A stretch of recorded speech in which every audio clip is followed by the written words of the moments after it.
Bienvenidos una semana más al podcast sobre inversión y educación financiera, fondos de inversión y valores. Mi nombre es Eusebio Gómez, soy asesor financiero y tengo la misión de hacer las cosas de manera diferente, ayudar a muchas personas a lograr buenos resultados financieros y con ello proporcionarles el conseguir la vida que desean llevar.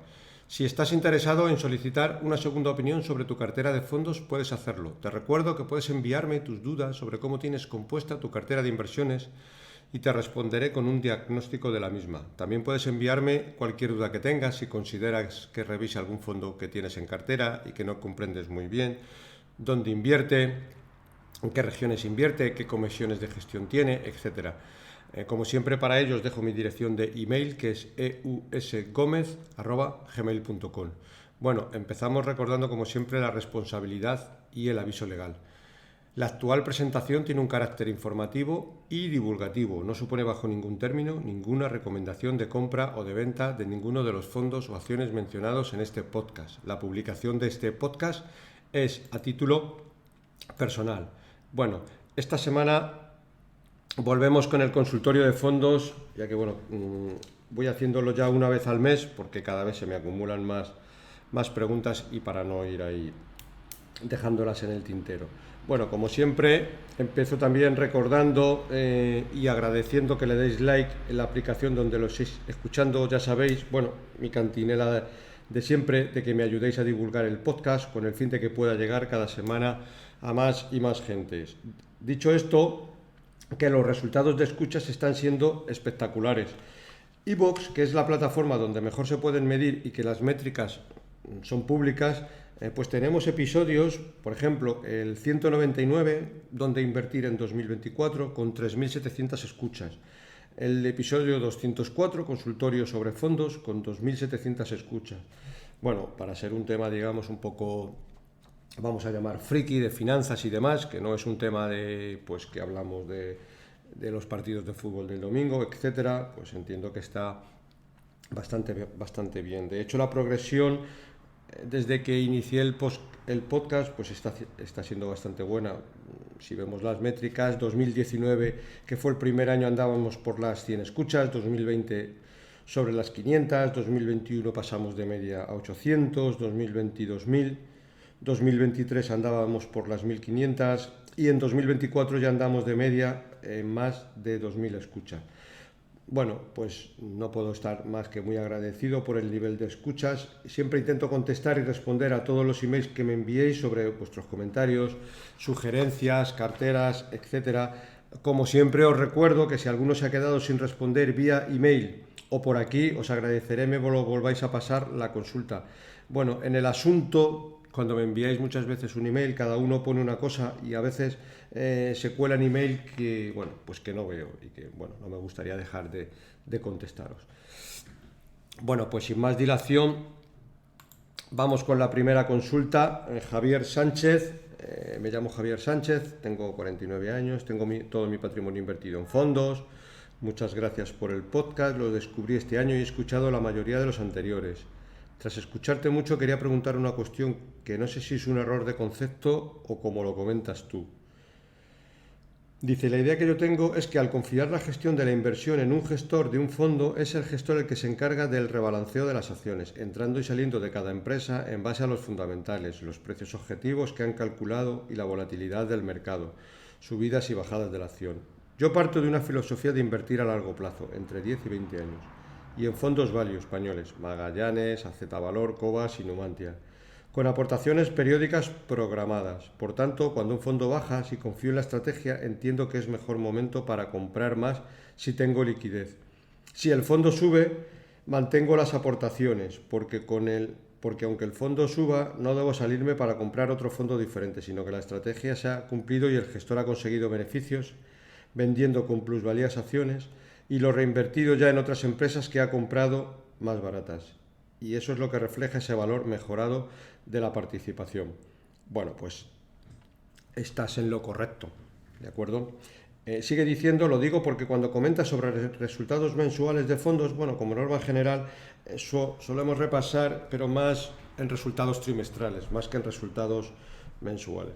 En ocasiones comentas que si un fondo ha subido, que puede ser un buen momento de salir y comprar otro. Eso no sería hacer el tan incierto market timing que no debería hacer cuando inviertes a largo plazo con la estrategia del gestor que cada fondo tenga.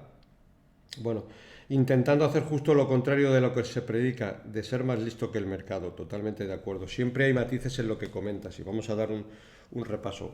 Como te decía, estoy de acuerdo bueno, convención de la situación, pero por ejemplo, como norma general, no hablo de hacer market timing, hablo por ejemplo de si haces aportaciones periódicas programadas, hacerlo dentro de estos fondos que comentas, el que veas en un momento dado que peor se está comportando en el año, ejemplo, pues este año AZ Valor, que lleva de media un -7, cuando Magallanes lleva un +1, pues deberías de aportar en el AZ siempre, bueno, con la misma filosofía que tienes, pero bueno, siempre viendo un poco dentro de los fondos muy buenos, que son los que comentas, haciéndolos en los que se van quedando un poquito rezagados, ¿vale? Si después del verano ves que esta situación se ha revertido, las aportaciones periódicas las haces, pues digamos, de los 4 que comentas, siempre al más retrasado. Pero ojo, dentro un poco de lo que tienes, no es necesario que vayas a buscar un fondo que ha caído mucho de inteligencia artificial o smart energy, robotic, etcétera. Con lo que tienes, ya vas bien. Tampoco se trata de hacer market timing cuando vemos que determinados fondos indexados pueden resultar caros y que a 5 años desde aquí y desde mi punto de vista el value lo puede hacer mejor que indexados y que grow, ¿vale? Pero en tu caso y con estos 4 fondos, pues yo lo que haría sería primero no tener más fondos y segundo, si meto un fondo adicional, piensa en que tiene que mejorar lo que tienes y no es fácil y que tendrías que quitar uno. Eso de por sí ya te va a hacer pensar si mejora lo que tienes o no. Al final, bueno, pues tienes que pensar un poco de alguna manera como un entrenador de fútbol, el cual solo puede tener, vamos a poner el ejemplo, 11 en el campo. Y cuando quiere sacar a uno, pues tiene que pensar que tiene que meter a otro, con lo cual aquí la cosa ya se complica, porque muchas veces lo mejor que puede hacer es no tocar. En el caso de un entrenador, pues está cansado, tiene que rotar, pero si no, no es necesario. Es por poner un símil, ¿vale? Siguiente cuestión, Jordi Planes nos consulta. Hola, soy Jordi desde Lleida. Tengo unas dudas sobre mis cuentas. Tengo un fondo Renta 4 Global Acciones en el cual estoy haciendo aportaciones mensuales de 100 euros. Mi intención es ser capaz de tener este fondo muchos años para mi jubilación, unos 10-20 años. También me planteo ir haciendo aportaciones especiales a dicho fondo. A ver qué te parece este fondo o lo cambiarías. Esta es la primera consulta que vamos a ir respondiendo. Bueno, creo que dentro de este fondo, dentro de la categoría de fondos global acciones, pues tienes mejores fondos. Vamos a poner también un ejemplo. Este fondo yo le pondría una nota 7 sobre 10, no es un mal fondo, pero tenemos fondos con notas que son 9 sobre 10. Por ejemplo, el Fan Smith, que mejora a este que tienes. Entonces, bueno, pues no es un mal fondo, pero si puedo tener un fondo con nota 9, pues tendría mejor un fondo que con nota 7. Pero insisto, no es mal fondo. Siguiente cuestión que nos pregunta, también tengo un plan de pensiones, renta pensión global acciones, en el cual lo tengo hace 3 años con aportaciones de 1.500 euros, pero me planteo dejarlo, ya que he escuchado que el día de mañana te crujen para recuperarlo. Bueno, tengo 46 años y trabajo como asalariado. Vamos a ver la segunda cuestión. El rentapensión, para mi gusto, también puedes encontrar mejores opciones. ¿Qué son mejores opciones? Pues los planes de pensiones de Magallanes, de Oro o de AZ Valor, pues mejoran este. Insisto, no es de los malos. Estaríamos un poco hablando también nota 7, pero tienes fondos con nota 9, con lo cual, bueno. Lo que sí vamos a dar un repaso es un poco a la cuestión de que dices me crujen para recuperarlo, ¿vale? Y no necesariamente te tienen que crujir para recuperarlo, porque lo que debes de hacer a la hora del rescate pues es una correcta planificación fiscal y en ningún caso rescatarlo de golpe, porque si lo rescatas de golpe ahí es donde sí que te crujen, ¿vale? pero lo que siempre es mejor hacerlo en rescates con rescates periódicos, es decir, ir retirando todos los meses una cantidad. Recordamos que el plan de pensiones tributa cuando lo vamos a sacar como rendimientos de trabajo, por tanto el rescate de golpe te subiría mucho la base imponible. ¿Cuál es la mejor opción? Pues siempre rescatarlo en forma de rentas, todos los meses una cantidad. Y es bueno hacer la planificación fiscal porque deberíamos de acoplarlo a nuestra base imponible en el momento de la jubilación. Claro, si tienes una pensión, vamos a poner de 2.000 euros, que son 24.000 al año, complementar pues lo que tú consideres para llevar un ritmo de vida adecuado al tuyo y, por ejemplo, pues ponerte un rescate, aquí ya es un poco pues adecuarlo a nuestro nivel de vida, de 1.000 euros al mes, de 500 euros al mes, etcétera. ¿Vale? De esta manera, 2.000 que tienes de tu jubilación más, ponemos un ejemplo, 1.000 de rescate del plan de pensiones, te vas a 3.000.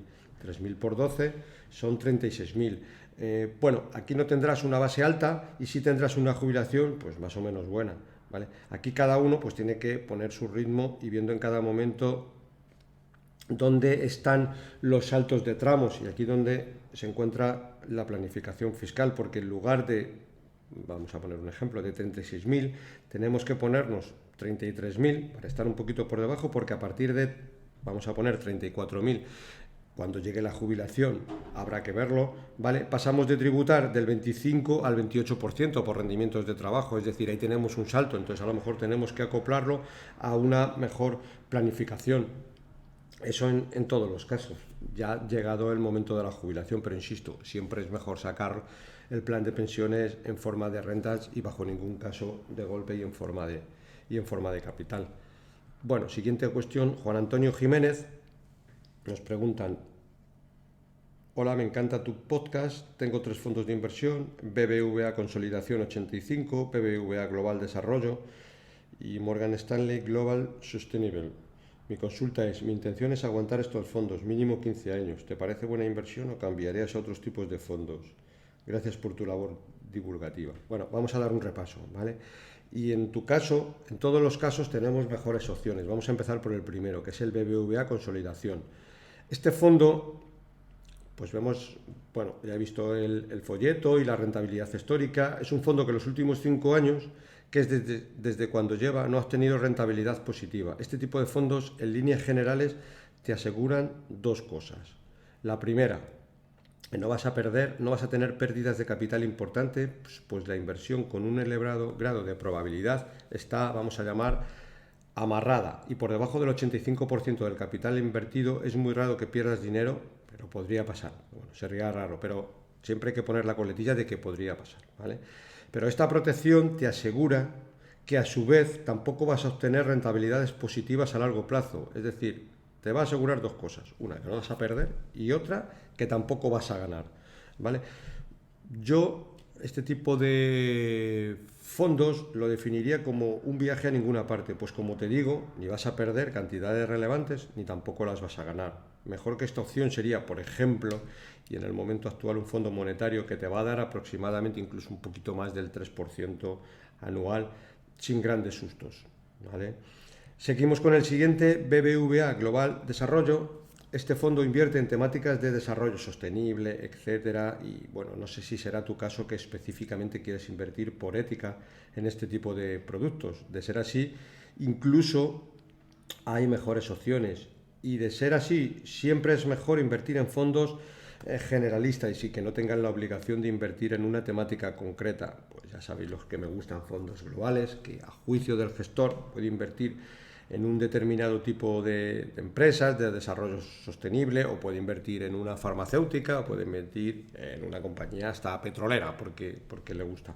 Salvo que tu ética sea ir por este camino, pues entiendo que siempre vamos a tener tenemos muchos mejores productos. Podríamos hablar del Carnegie Mellon, del Share, del Guinness Global Equity, es decir, fondos globales que, bueno, que lo hacen mucho mejor que los índices a largo plazo y son mejores estrategias, ¿vale? Un poco lo mismo para el Morgan Stanley Global Sustainable, ¿vale? Que aunque es mucha mejor opción que la anterior, evidentemente, sigue habiendo opciones mejores, ya te digo, salvo que tengas bueno. un sesgo por ética, este tipo de fondos, yo siempre me iría a fondos más generalistas. Podemos seguir hablando, el Buy and Hold Equity, el Capital Group New Perspective, son fondos muy globales que, bueno, que a largo plazo lo hacen mejores, ¿vale? Siguiente cuestión, en este caso nos la hace Álvaro García. Buenos días, Eusebio. En primer lugar, darte la enhorabuena por tu podcast. Creo que aportas mucho valor y tratas temas muy útiles para inversores particulares como yo. Estoy pensando en abrir un fondo de inversión para mis 3 hijos. La duda que tengo es si abrir una cuenta individual para cada uno de ellos o que sea el mismo fondo para los 3, pero cada uno con su cuenta. O contratar un fondo a nombre de los 3, o sea, una única cuenta a nombre de los 3. Para mí sería mucho más fácil. La segunda opción, a la hora de ir aportando dinero al fondo, y entiendo que según vayan cumpliendo la mayoría de edad, cada uno sería libre de traspasar o reembolsar su parte proporcional, sin mayor problema, en caso de que quisieran hacerlo, pero igual hay algún impedimento legal que no estoy teniendo en cuenta. ¿Vale? Bueno, claramente, desde mi punto de vista, yo haría todo de forma individual, ¿vale? Cada hijo y fondo con su cuenta, que no hay mayor inconveniente. Evidentemente, pues si vas a traspasar todos los meses una cantidad, pues tendrás que ir haciendo tres aportaciones, pero bueno, una vez al mes. O lo puedes hacer una vez al trimestre y de esa manera pues te resulta más cómodo, porque muchas veces siempre es mejor cada hijo su fondo diferente y su cuenta diferente, porque cuando sean mayores de edad, pues no tendrás ningún problema de que cada uno haga con este dinero que tenga lo que considere o lo que consideres tú, pero es mejor de entrada no estar mezclando. Ten en cuenta que, bueno, muchas veces cuando cada uno de ellos empieza a tener cierta edad, pues se va a comportar de forma diferente. Uno pues va a ser, vamos a llamar la expresión, va a ser más un tiraduros, y otro va a ser un poco más ahorrador. Es bueno pues que cada uno vea su inversión con el tiempo y, si lo considera oportuno, se vaya moviendo en el ahorro y la inversión. Pues otros, en cambio, pues serán un poco más alegres con el dinero y preferirían ir al día a día. Por eso, si mezclas el capital, incluso para ellos puede ser un lío, porque de alguna manera pues cada uno, pues, ven que uno ahorra, el otro tira y todo está en el mismo saco, con lo cual esto muchas veces lo haces primero para que en el futuro pues tengan un capital, y segundo también para que se vayan mentalizando, bueno, pues en el ahorro y en la inversión, aunque sean menores de edad, porque muchas veces con 13, 14, 12, 16 años ya lo pueden ir entendiendo y ir viendo que, bueno, pues que tienen inversiones, que con los años suben, si son buenas inversiones, etcétera, y que se vayan un poco familiarizando. Por eso siempre es mejor individualmente. ¿De acuerdo? Bueno, siguiente cuestión nos la hace Alberto de Paz. Buenos días, Eusebio. Hace poco que escucho tu podcast y me interesaría saber qué te parece mi cartera. En el BBVA tengo una Mundi indexado, una cartera multiestrategia. Bueno, vamos a obviar los importes porque, bueno, da un poco igual, pero bueno, siempre tampoco me gusta dar importes, ¿vale? Esto en BBVA. Luego en el Sabadell tiene Capital Group New Perspective, y en el Rural Perfil Moderado y Rural Tecnológico. ¿De acuerdo? Bueno, viendo todos los fondos que tienes, pues salvo el Capital Group, el resto de fondos no los tendría. Vamos a ir repasando un poco. En el caso de la Mundi, bueno, pues desde mi punto de vista, que es un indexado, bajaría un poco el porcentaje invertido, ¿vale? Porque supone, en términos redondos, casi un 35% de la cartera. La cartera multiestrategia que comentas es claramente un fondo de fondos. Claramente siempre es mejor comprar fondos directamente. Bueno, este tipo de estrategias permiten al banco de turno tener mucho dinero invertido, moverlo todo a la vez, y a la larga las rentabilidades son escasas y digamos que necesita menos personal. ¿De acuerdo? Bueno, para el rural perfil moderado, mismo comentario que el anterior, ¿vale? Y para el tecnológico, pues bueno, dentro de que quisieras tener, aunque es una cantidad pequeña, ¿vale? Podrías tener un fondo tecnológico. Creo que hay mejores opciones en el mercado. Por ejemplo, el Fidelity es mejor fondo dentro del sector tecnología que que el rural tecnológico que comentas, ¿vale? Pero sí es verdad que viendo la cartera que tienes y viendo que está, digamos, de alguna manera, vamos a llamar bancarizada, si tu horizonte es de largo plazo, yo daría un giro a esto y buscaría algún asesor en el que puedas confiar, que te guste, que te ayude, que te asesore a largo plazo con tu cartera. Como norma general, un asesor te recomendará que inviertas en fondos de gestoras que no sean bancarias, gestoras independientes, que a largo plazo te van a dar muchos mejores retornos. ¿De acuerdo? ¿Vale? Vamos a dar un repaso también a esto y desde mi punto de vista, un banco es el lugar donde tienes que tener los recibos, el pagos, la visa, las domiciliaciones, etcétera. Por norma general, el banco no es el mejor sitio donde depositar tus inversiones, ¿vale? Solo tienes que hacer la prueba. Vas a tu oficina bancaria y le preguntas al empleado bancario de turno qué te va a recomendar. Pues lo normal que te recomiende es una cartera delegada de la entidad, un fondo de fondos, etcétera, en esos entornos, ¿vale? Como norma general, se van a mover un poco en estas aguas. Es muy raro que te recomienden que compres un fondo tipo Fan Smith, un Magallanes, un Capital Group, un Benny Mellon, bueno, un Guinness Global Equity, cualquier cosa similar, ¿vale? Lo normal es que muchas veces ni los conozcan, aparte de que vas a notar que el lenguaje con el que hablan está, digamos, un poco a años luz de una persona que escuche podcasts como este o otros similares y que tenga un mínimo de cultura financiera.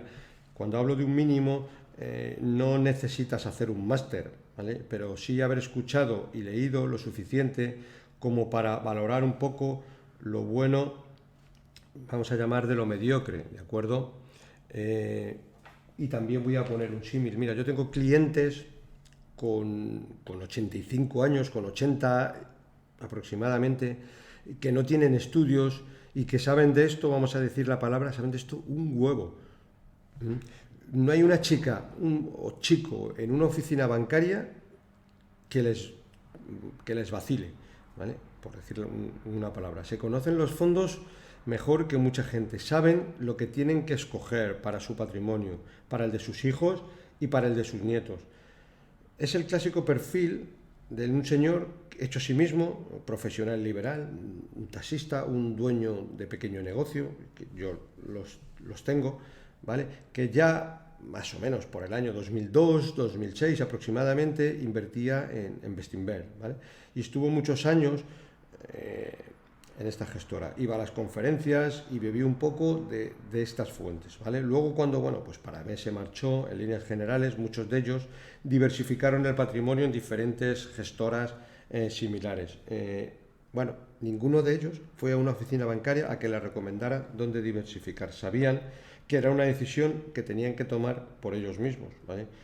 A mí en ese momento, como asesor, me vino muy bien todo esto porque muchos de ellos pues diversificaron en diferentes gestoras y gran parte de su patrimonio lo tienen ahora conmigo, ¿vale? Si mañana por la mañana, por el motivo que sea, les llamo para recomendarles un fondo de la entidad donde presto mis servicios, ya te digo yo cuál va a ser la respuesta. Que no. En cambio, si les llamo para, bueno, pues poner en un fondo una cartera de nicho de una gestora pequeña tipo boutique española o francesa o inglesa que hace las cosas con un criterio, pues una gestora, si hablamos de española, pues tipo Equam, Valentum, como mínimo esto les va a sonar bien. Luego haremos la inversión o no, ¿de acuerdo? Pero ellos mismos saben que este es un poco el camino, ¿vale? Por suerte, también dentro de la entidad que presto mis servicios tenemos la opción de tener arquitectura abierta en fondos y podemos contratar cualquier fondo de gestoras boutique, tanto nacionales como internacionales, y eso te da una ventaja competitiva muy importante. ¿Vale? Siguiente cuestión, Antonio Jimeno. Hola Eusebio, un saludo y como siempre felicidades por el podcast. Quería preguntarte una duda que tengo. Si por ejemplo tengo un fondo, por ejemplo de tecnología con 5.000 euros de beneficio y quiero salirme de la tecnología y esperar dónde entrar, ¿qué debería hacer? ¿Traspasar a un fondo que no me rente nada pero que tampoco me quite, o algún fondo monetario, esperar bajadas en los momentos que crea adecuado, o vender y pagar los impuestos y recoger el dinero? Bueno, lo que siempre debes hacer es un traspaso, ¿vale? El monetario siempre es, digamos, la mejor opción. El monetario siempre lo podemos considerar utilizándolo pues como dinero en cuenta corriente, pero la diferencia es que si vendemos y lo pasamos a cuenta corriente tendremos que tributar. En cambio, si traspasamos a un fondo monetario, pues no tributamos. Recordamos que el Fondo Monetario invierte en letras del Tesoro a corto plazo y podemos encontrar ahora mismo monetarios en mercado que a la fecha actual nos está dando aproximadamente una rentabilidad del 0,78. Si este 0,78 lo anualizamos, nos da aproximadamente un 4,20, ¿vale? Libre de impuestos, pues no tributamos hasta que vendemos, ¿vale? En cambio, si hacemos un depósito bancario, el vencimiento nos hace la retención. Lo mismo cuando compramos letras, que al año siguiente en el IRPF tenemos que tributar por estos rendimientos, ¿vale? En próximos capítulos, probablemente luego en el mes de abril, voy a hacer un capítulo hablando de la posibilidad para un inversor muy conservador de hacer una cartera con fondos monetarios y dedicar una pequeña parte de la inversión, que ya veremos, y siempre en función de su perfil, un 5, un 10%, para invertirlo en renta variable de calidad. Esta combinación nos puede dar rendimientos cercanos al 5%, con un riesgo bajo. Evidentemente no sería un riesgo muy bajo, pero si invertimos el 100% en monetario y una parte... No, perdón. Si invertimos el 100% en monetario, pues tenemos un riesgo de 1/6, es decir, un riesgo muy mínimo. Pero con esta combinación podemos tener un riesgo de 2/6, que también sigue siendo un riesgo bajo, y podemos dar a esa carterita un plus de rentabilidad y acercarnos aproximadamente pues sobre el 5%, que siempre puede estar bien, ¿vale? Segunda pregunta que nos hace, nos dice: tengo otra duda de si tengo los fondos Shailen y Fan Smith, si es contraproducente llevar estos dos o podría llevarlos, y alguna opinión sobre incorporar el fondo New Perspective o el JP Morgan Global Select Equity, ¿vale? Bueno, estos dos fondos no son contraproducentes y podrías tenerlos perfectamente en cartera, tanto el Shailen como el Fan Smith. Son similares, pero no son exactamente iguales de filosofía inversora, ¿vale? Si te sirve de referencia. Yo personalmente en mi cartera de fondos tengo ambos, tanto el Fan Smith como el Shailen, ¿vale? En cuanto al JP Morgan y el que comentas y el New Perspective, en el momento actual si ya tienes estos dos, yo incluiría algún fondo más de small cap, de pequeñas compañías, que creo que ahora mismo, pues por valoraciones es un buen momento, ¿vale? Bueno, otra consulta que me ha llegado, la he recibido en el capítulo 207 a través de la plataforma de iBooks, que es consultor anónimo. Me comenta: hola, muchas gracias por tu comentario, lo escucho desde hace años. Me han comentado que van a bajar los tipos de interés y ahora están muy altos. ¿Puedes explicar si piensas que es un mal momento para invertir, sabiendo que siempre es muy incierto? Bueno, para invertir, al final siempre es mal o buen momento, depende de tu enfoque, ¿vale? En el mundo, pues siempre hay amenazas de todo tipo. Si damos un repaso a la historia, vemos que en el año 2011, pues era un buen momento para invertir, porque estaba la crisis del euro. Luego las rentabilidades fueron muy buenas. En el año 2007 vino la crisis de las hipotecas subprime. También era un buen momento para invertir. Pero ¿qué pasa? Que luego las rentabilidades fueron muy buenas. En el año 2016, cuando vino el Brexit, lo mismo. ¿Era un mal momento para invertir? Claro, había mucha inestabilidad, pero mal momento para invertir significa que los precios están muy bajos, con lo cual, pues depende del enfoque que tengas, porque al final uno tiene que invertir cuando tiene el dinero. Y cuando le llega el dinero, pues invierte en mayor o en menor medida, depende cómo estén los mercados. Si los mercados están muy debilitados, pues tendremos que escoger dentro de nuestro perfil de riesgo un poquito más de exposición a renta variable. Que los mercados están, digamos, un poco más caros, como puede ser en el momento actual, pues a lo mejor tenemos que ser un poco más cautos, y la parte que tengamos en renta variable, pues derivarla hacia pequeñas compañías que están un poco más baratas. Bueno, un poco por ahí, y luego siempre dentro de nuestro perfil inversor, ¿vale? Podríamos hablar que siempre en el mundo siempre hay cosas que nos distorsionan. Pues la inversión siempre es así, ¿vale? Siempre hay inestabilidad. En el 2020 estaba el COVID, en el 2018 la crisis comercial entre China y Estados Unidos. Bueno, lo que es importante definir es tu horizonte de inversión, tus necesidades económicas de corto plazo, de medio plazo, de largo plazo, y a partir de esta premisa, pues establecer un plan. Si tu horizonte de inversión son 2-3 años, pues no deberías de invertir en renta variable. deberías de ceñirte a fondos monetarios combinado en un momento dado con algún fondo de renta fija conservadora y en un porcentaje pequeño, bueno, moverte en este tipo de fondos, ¿vale? Si tu horizonte de inversión ya son 7 años o más, el mayor peso tendrías que tenerlo en renta variable. Dentro de fondos de renta variable, pues al final tampoco todos son iguales. En función de tu riesgo tendrías que elegir pues un tipo de fondos u otro, que insisto, hay mucha renta variable y no toda es igual. Si vamos desde el lado un poco más conservador, cuando invertimos en renta variable podemos considerar al Benny Mellon Long Term Global Equity, que es el lado más conservador de la renta variable, hasta el otro lado, digamos, que podríamos definirlo como el Bailey Griffo, ¿vale? Muchas veces no depende de los fondos, depende de nuestra aversión a la volatilidad y nuestro horizonte de inversión. Entonces, a partir de ahí es cómo debemos de construir una cartera adaptada a nosotros, ¿vale? Porque muchas veces el mayor enemigo del inversor es el propio inversor, es decir, es el que tenemos enfrente del espejo, porque muchas veces tomamos malas decisiones en determinados momentos, bueno, pues por no haber hecho pues una planificación adecuada o no ir por el camino adecuado, porque muchas veces cuando hacemos la inversión, pues todo el mundo piensa, vale, voy a invertir en este fondo porque ha ganado tanto dinero y lo proyecto en el futuro, pero casi la inversión hay que empezar a plantearla, oye, por el lado contrario, oye, voy a hacer una inversión y voy a pensar que si vienen mal dadas, ¿cuánto perdería? Y a partir de ahí es mejor pensar cuánto perdería y si pasa no me voy a poner nervioso, que no pensar, bueno, con este fondo me voy a forrar, dentro de 3 meses se pega un batacazo y las piernas ya nos empiezan a temblar y tomamos malas decisiones, nos salimos porque no teníamos una exposición adecuada, etcétera, etcétera, etcétera, ¿vale? Bueno, siguiente cuestión, perdón, Jesús Hernández. Estoy empezando en el mundo de la inversión escuchando podcasts como el tuyo y otros similares. Bueno, ¿qué libro o libros me recomiendas para un inversor inexperto?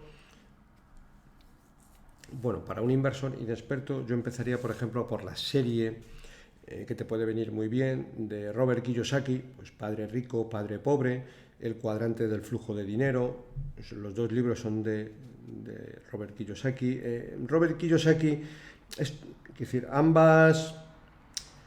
ambos libros o su enfoque lo enfoca más un poco al mundo inmobiliario, pero la idea principal de los dos libros, que va un poco al final con la misma temática, hay ciertas diferenciaciones, es que tienes que aprender a invertir, que el interés compuesto tienes que utilizarlo a tu favor y no en contra, es decir, a tu favor invirtiendo y en tu contra no teniendo tarjetas de crédito con elevados intereses, etcétera, etcétera, etcétera, ¿vale?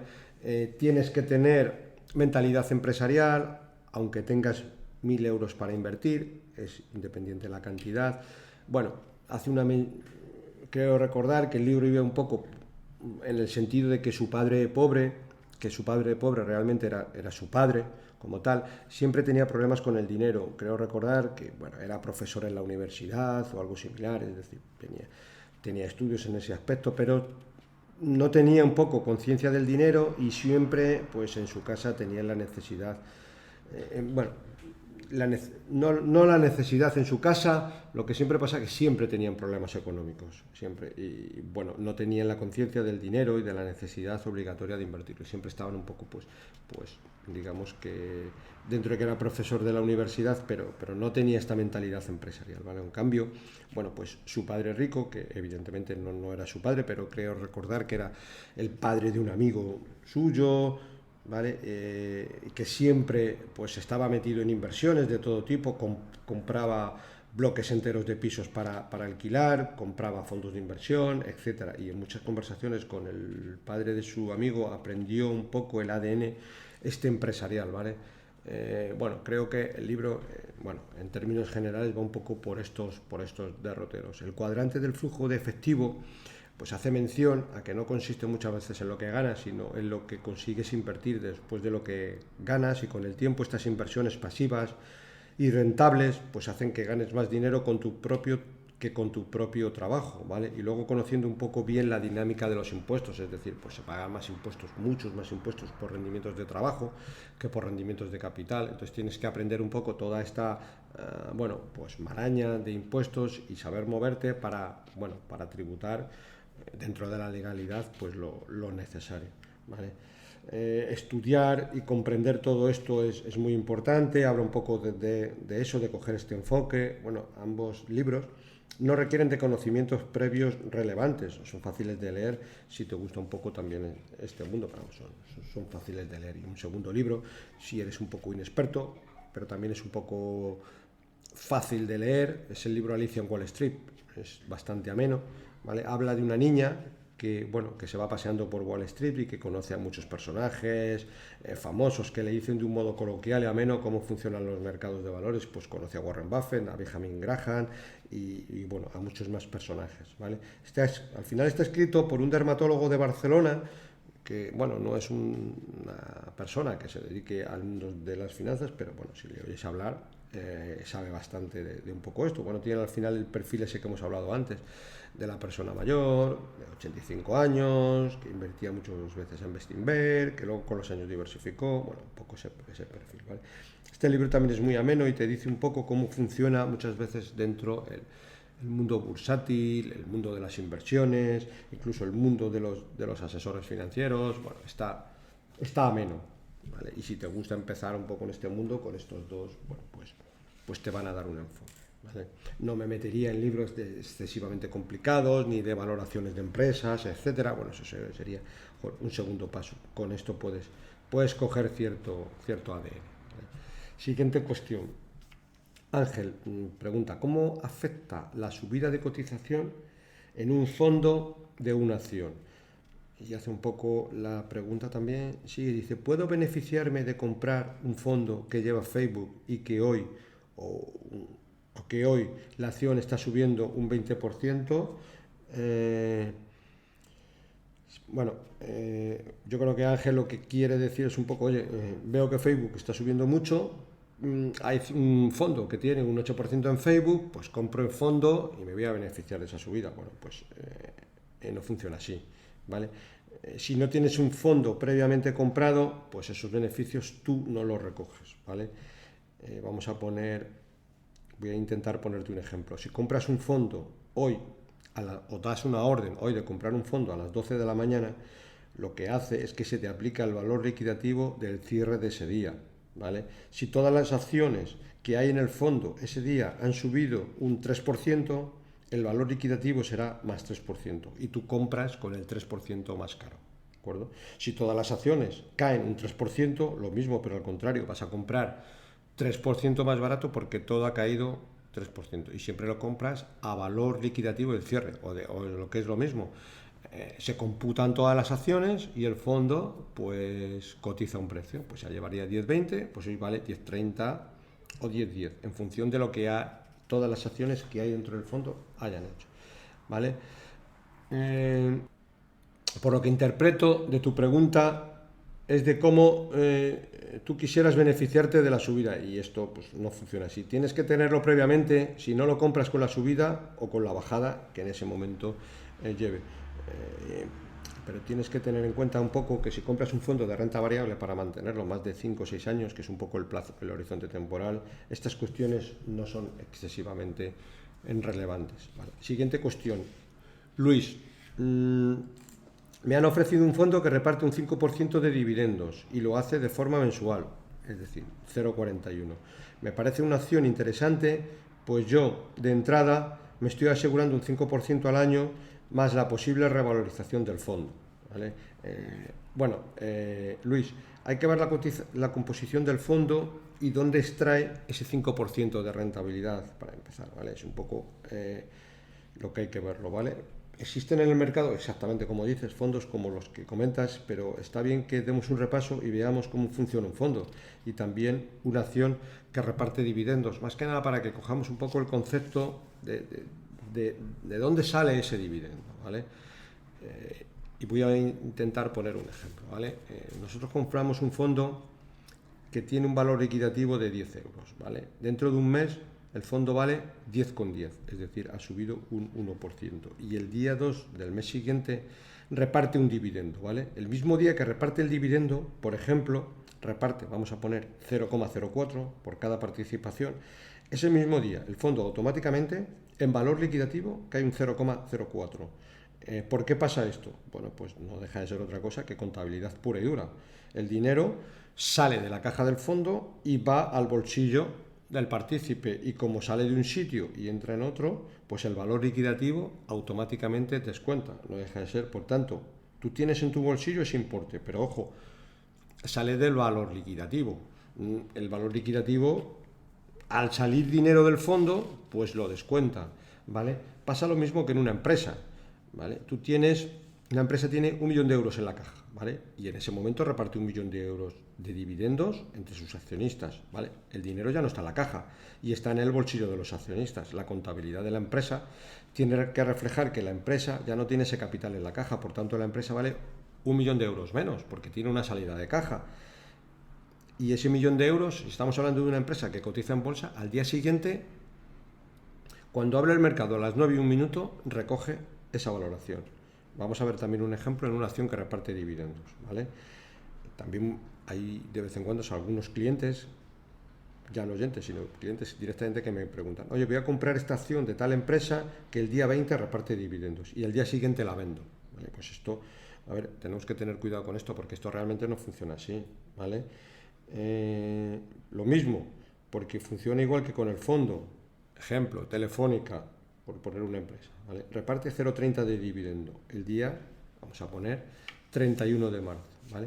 Ese mismo día que reparte el dividendo, Telefónica abre bajando la cotización 0,30, pero esto es automático, el mercado lo refleja, porque ya no hay 0,30 por acción en caja, sino que esa caja sale realmente de la caja y va al bolsillo del accionista, con lo cual la acción, eso lo refleja el mercado, pero o sea, a las 9:01, 0,30 de bajada, que es el dividendo que reparte, con lo cual el mercado refleja que ese dinero por acción ya no está en la caja y que está en el bolsillo de los accionistas. Por tanto, al salir de la caja, ese importe, el mercado, como digo, lo descuenta automáticamente. Entonces, lo que cobro por un sitio lo estoy perdiendo por otro por valor liquidativo. Bueno, evidentemente, si tengo una acción a largo plazo, hay muchos años, porque reparte dividendo, fenomenal.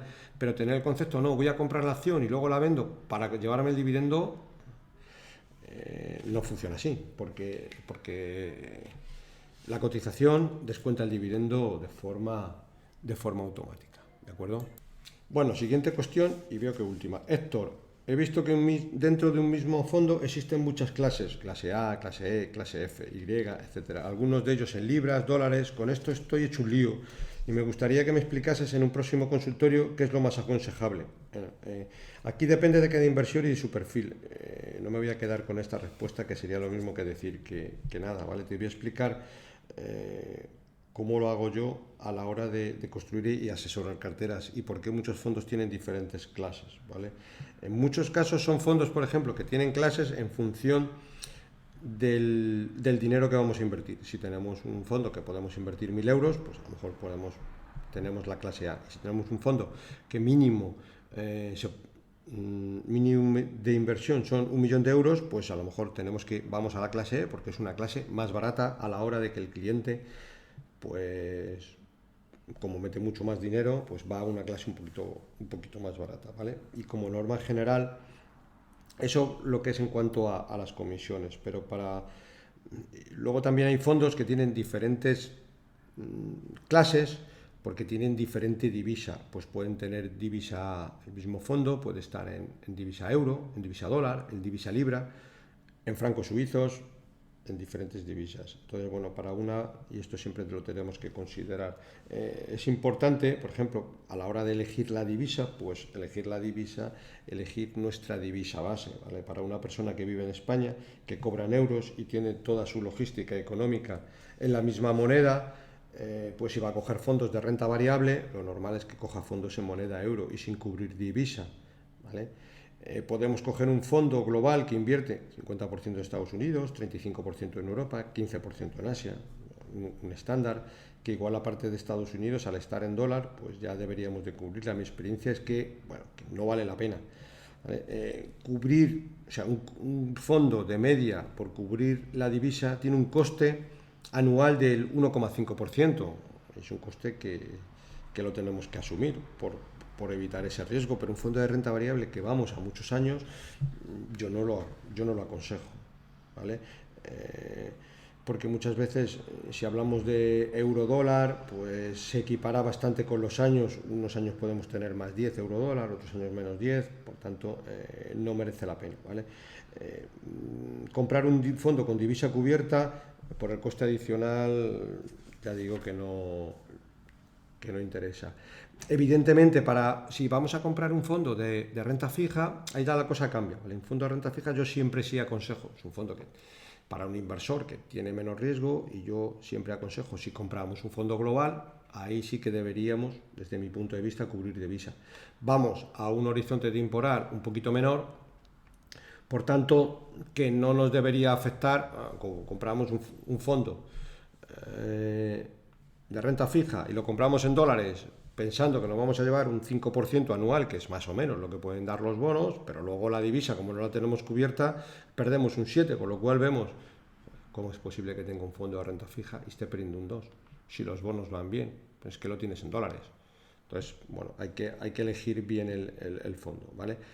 Luego hay casuísticas. Dentro de las casuísticas, pues nos podemos encontrar que a lo mejor un español que es residente en Miami, en Estados Unidos, y que trabaja allí como no residente, pues no saben que en un futuro cuándo va a volver a España, no lo tiene claro, ¿vale? En ese caso, cobrando en dólares, como está, y teniendo ese entorno económico en dólar, es más razonable que compre el mismo fondo, pero en su moneda base. ¿Cuál es su moneda base? En dólar. Ahí sí tiene sentido, ¿vale?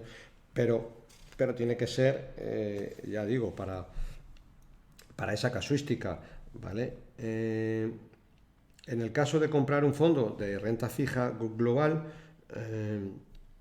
yo nunca tendría un fondo que no fuera o en euros o cubierto a euros, ¿vale? En algunos casos veo carteras que me enviáis y tiene un fondo de renta fija que está invertido en Estados Unidos y en dólares. Y yo, claro, digo, pues se me ponen los pelos de punta, porque digo, tienes un fondo de renta fija, pero tienes un riesgo que incluso ni siquiera tú estás considerando que lo tienes en cartera, ¿vale? Por tanto, el fondo puede ser muy bueno, pero pues, si es un fondo que no se adecua para nosotros, pues no tiene ningún sentido, ¿vale? Insisto, con las salvedades un poco de lo que yo denomino nuestra divisa base. Si ese inversor conservador pasa igual, que también trabaja en Londres y tiene su divisa, cobra en libras y tiene su vida allí y tal, bueno, pues puede tener sentido tener un fondo de renta fija en libras cubierto divisa, pero insisto, porque sea su moneda base, pero no hacer enjuagues con las divisas mayores de la cuenta. Vale, bueno, pues hemos llegado al final del consultorio.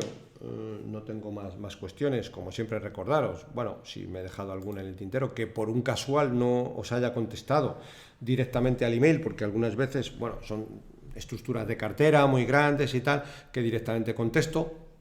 Si me he quedado alguna, sí que os agradezco que me volváis a enviar un email para que de esa manera no se quede en el tintero. En el pasado consultorio creo que me dejé una sin consultar. Bueno, no debería de pasar, pero por si acaso os lo recuerdo.